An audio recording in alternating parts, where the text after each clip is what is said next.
Rakanlun, warga Lamtaduk Darul Amal Aceh Besar digegerkan dengan penemuan tengkorak serta kerangka manusia di kaki Gunung Gampung setempat Minggu tanggal 29 September 2024. Tengkorak dan kerangka manusia ini ditemukan usai sebelumnya Sabtu tanggal 28 September 2024 sore.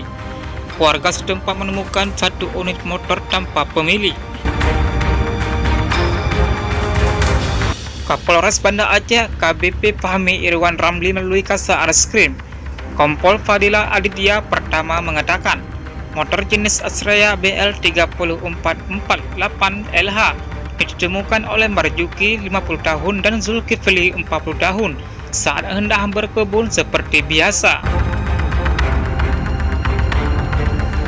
Motor tersebut dilaporkan terparkir sejak 2 minggu lalu karena curiga mereka melapor dan membawa motor itu ke Polsek Darul Kamar, ujar Fadila.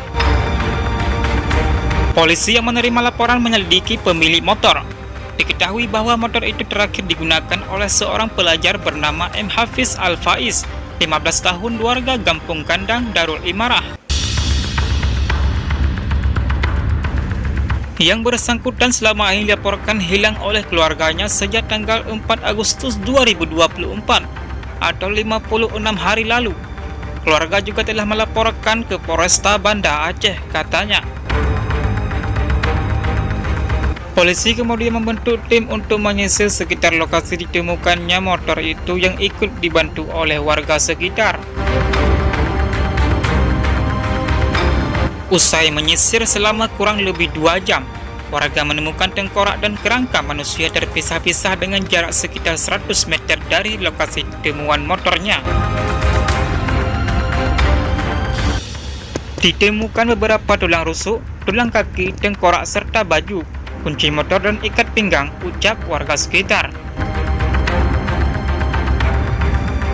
Pasca penemuan ini, polisi langsung mengevakuasi seluruh kerangka manusia ke RSUD Zainal Abidin Banda Aceh. Kasus tersebut masih dalam penanganan lebih lanjut, pungkas mantan Kabag OPS Polres Biren tersebut. Hanya sekian, NAT TV mengabarkan.